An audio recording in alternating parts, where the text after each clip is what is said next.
তথ্য কী, মানে আমরা তো আগে বুঝতে হবে বিষয়গুলো, তথ্য কী, যোগাযোগ কী, প্রযুক্তি কী, আমরা এগুলো বুঝবো এক এক করে। আগে আমরা দেখি তথ্যটা কী।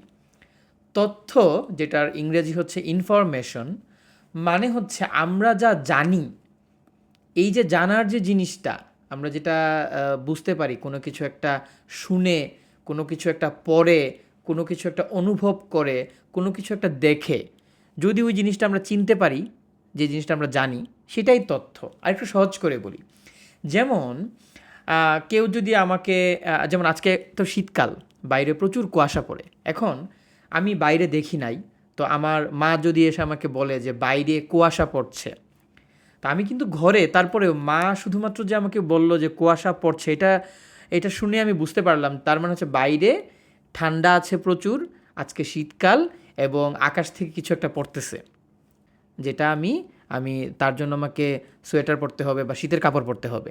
এই যে কুয়াশা পড়ছে শব্দটা শোনা মাত্রই আমরা বুঝে গেলাম এই যে কুয়াশা, এটা একটা তথ্য। এখন যদি মা এসে বলতো যে বাইরে লালা লালা লালা পড়ছে, তা আমরা কি লালা লালা লালা মানে কিছু জানি? তার মানে আমরা যেটা জানি না আমরা বুঝতেও পারবো না।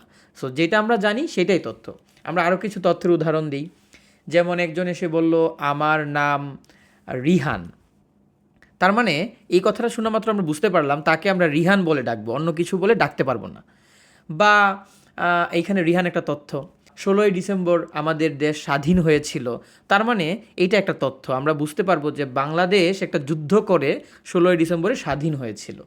বা আরও যদি আমরা যদি বলি যে 2+2=4, মানে 2+2 হচ্ছে 4, এই যে 2 মানে হচ্ছে দুইটা জিনিস, আরও দুইটা জিনিস, এই চারটা জিনিস একসঙ্গে করলে আমরা 2+2 মানে 4 পেয়ে গেছি, এটা একটা তথ্য।